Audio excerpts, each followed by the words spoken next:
Hello, everyone. Welcome to this new episode of the Family Tree Genealogy Guide, How to Trace Your Family Tree in Italy.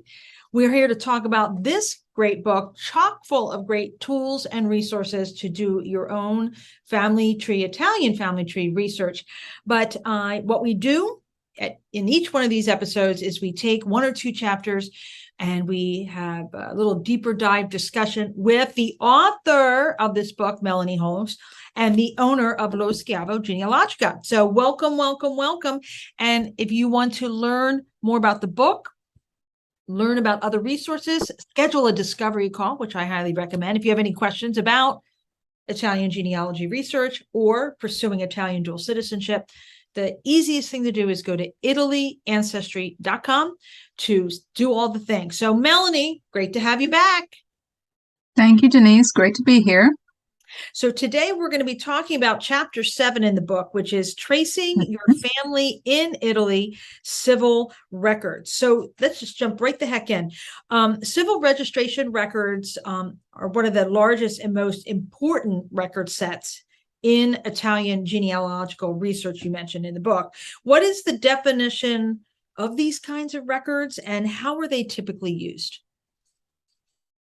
They are the most descriptive, I would say, records, genealogical records that you can consult. So they're created at the town level.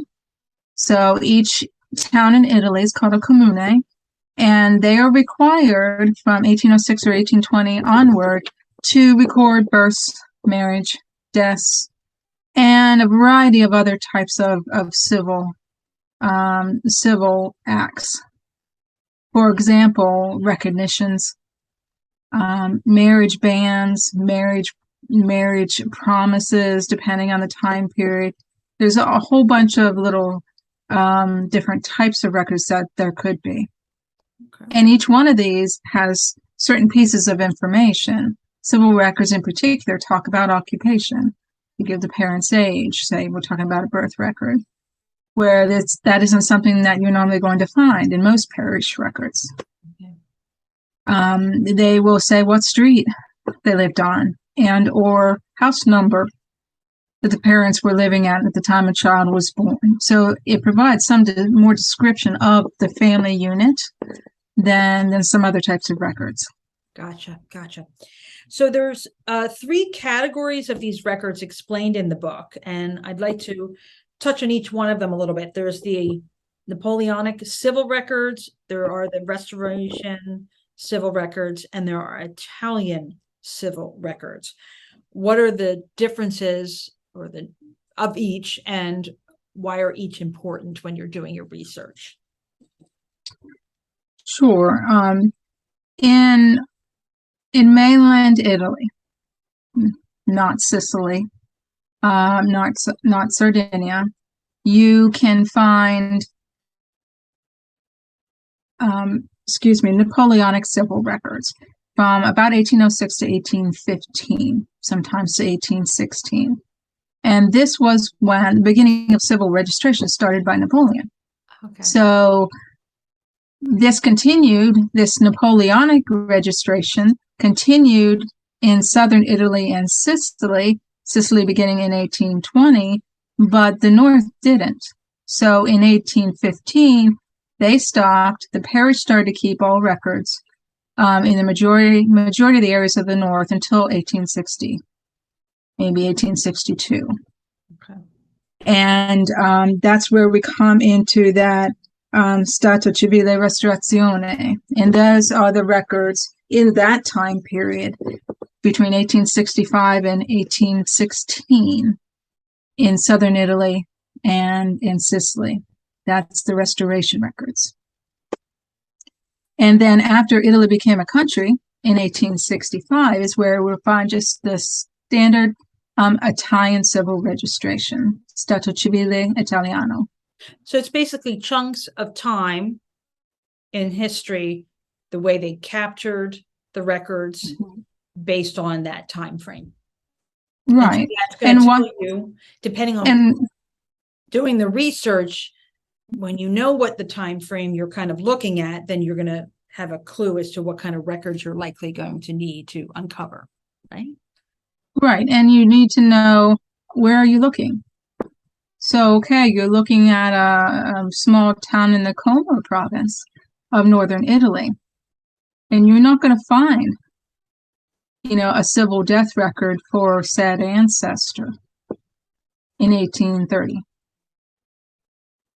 You're going to find a parish death record, death and burial record for the ancestor. So understanding what was created when and where helps you not go looking for documents that weren't ever even created, and can save you some frustration, not understand why you can't find these records, because they weren't created, they're not findable. So that other variable to consider is the size of a town or a city. That's going to also impact the size of the records or the available information. Yes, and sometimes, especially when it's come to digitization and organization by the towns and cities in Italy, these larger cities are cut into quarters or neighborhoods. So if you don't know, say for Napoli, if you don't know where ancestors lived in Napoli, it's like a needle in a haystack. Mm-hmm. So the digitized records or microfilm records that are available are by type of record, say birth record and each year. But then if you have to go through 20 neighborhoods for every single year you're searching, you don't know the exact year your ancestor was born, it's much, much more time consuming.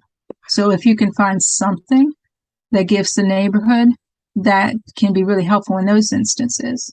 Narrative. And one thing that can give the neighborhood are military records. So if you can find a male ancestor, even if it's a brother of your ancestor, it will likely tell you the neighborhood they lived in, if they lived in a large city like that. And when you're accessing civil birth records, what's advantageous? What are the benefits of accessing those particular kind of records? I think you can get further back and get more details for your family history within a civil registration. A family search at the Family History Library has a great portion of the civil records, pretty much everything that is in the state archives in Italy. That said, the state archives, each state archives doesn't have from 1806 to now. Mm-hmm. Sometimes they stopped in 1865. And then the rest are going to be found in the district court. So there were 2 copies of each civil record created, which can be helpful when there's record loss. One copy remains in the town. The other copy goes to the tribunale or district court for 70 years, and then is supposed to go to the state archives for conservation. They don't always get transferred. Yeah. Note, though, that Pubblicazioni, which is marriage bans, and marriage supplements are only made in 1 copy. And those are transferred to the tribunale and then to the state archive. So the town, if you go looking for your ancestors' marriage bans in the town archive, they're not going to have it, because that was transferred the very year after that marriage occurred. And not only is there the regular portion or part of a birth record, supplemental birth records are also something you have to consider. What would be an example of a supplemental birth record? A supplemental birth record can be a birth that occurred outside the town of residence, birth that occurred on a ship, on a train. Also, sometimes they put the births of abandoned children in the supplemental birth records. Sometimes they put them in the regular register. So there was no exact way you had to follow with births of abandoned children. In some time periods and areas, they had a specific other form for those children. Other ones, they just used the same form. Okay. I'm very curious your thoughts on this. I mean, we're in the digital age now. Obviously back then it was all paper. Do you think record keeping is going to be better because we're in a digital age and capturing things digitally now than say with the paper trail? What are your thoughts? I think it's going to be better in the fact that if archive was not doing it correctly, it's going to be much more easily caught. Okay. Whereas you could be 10 years down the road of doing something a certain way in your town's civil records before anyone bothers to tell you you've been missing this key piece of information all along. You should have read your instructions better. Yeah. So it's going to be easier to catch that sort of thing. Gotcha. Yeah, that just came to me. And I did want to mention those records that are coming up on Antonati. Mhm. And Denise will go ahead and put the website for that. And that's the main Italian archives website. Those are the records that are being digitized, the civil and the military, by Family Search. And then they're giving copies of those back to Italy to put up on their own website. Okay. And those will be free to everybody. Wow. Whereas there is some viewing limitations due to contractual obligations with what Family Search can put up. But they'll all be eventually available on Antonati. That'll be it is already an amazing resource. And yes, I'll make sure I'll put a link in the show notes about that. You've touched on this a little bit, but how records from civil marriage records can be used for research purposes. But is there a specific use for that kind of record for the research? Is it namely to find a certain piece of information that you find, or is it really a hodgepodge of stuff? It can be a little bit of a hodgepodge, but those marriage records prior to 1865 in all areas but the North, will have what's called marriage allegati or supplements. And these were documents that were required to be attached to the marriage record or the marriage promise. Marriage promise in this most areas of Italy, meaning birth or baptismal records of the bride and groom. If any of their parents were deceased, their death records have to be included. If a parent is deceased, then they had to go up one generation. In particular, if the father was deceased, then they had to get the paternal grandfathers and maternal grandfathers' death certificates, or they had to give approval if they were living for said marriage. And so with each one of these, it shows you who's living in the whole family group, the whole immediate family group. Not siblings, of course, but it can push your research back 2, 3, 4 generations, depending on how many people were deceased at the time of a couple's marriage. And there are a couple of marriage impediments you mentioned that might hinder research efforts. You mentioned in the book. What are those? Let's see. It's probably are we talking about the impediments for marriage as determined by the church, the Catholic Church? Yeah. Okay. So these weren't necessarily, well, these can be impediments to marriage. Oftentimes you may find, maybe not oftentimes, sometimes you may find that marriage bans were posted, and then there was someone who said the bride is already engaged to somebody else, or because of this they cannot marry maybe their first cousins, and they don't have a dispensation from the bishop. So that sort of thing, sometimes you can see the beginning of the marriage process starting, but it not ending because of that. Okay. So there can be all kinds of things, like you couldn't marry the widow of your brother. You couldn't marry your first cousin and second cousin. Once you got to third cousin, then you could get a dispensation. Okay. If for some reason a girl's found pregnant by her first cousin, that still required a dispensation. It was a quick one. And usually then the couple could marry. Wow. Okay. So marriage by proxy is something unusual that might come up during your research efforts. Can you give us kind of an overview of what that might be and how you kind of can mitigate that in your research? Marriage by proxy I've always found fascinating. because it could be a proxy for one, the bride or the groom, or it could be a proxy for both. So I saw one time where the girl was barely 14, and so her father sent a proxy to marry her to this 32-year-old man who was living in America. And this proxy came, through the town, went to the tribunale, which is the district court, went through the consulate in the U.S. until it went to the priest in the parish in the U.S. And then the girl got on a ship and came over.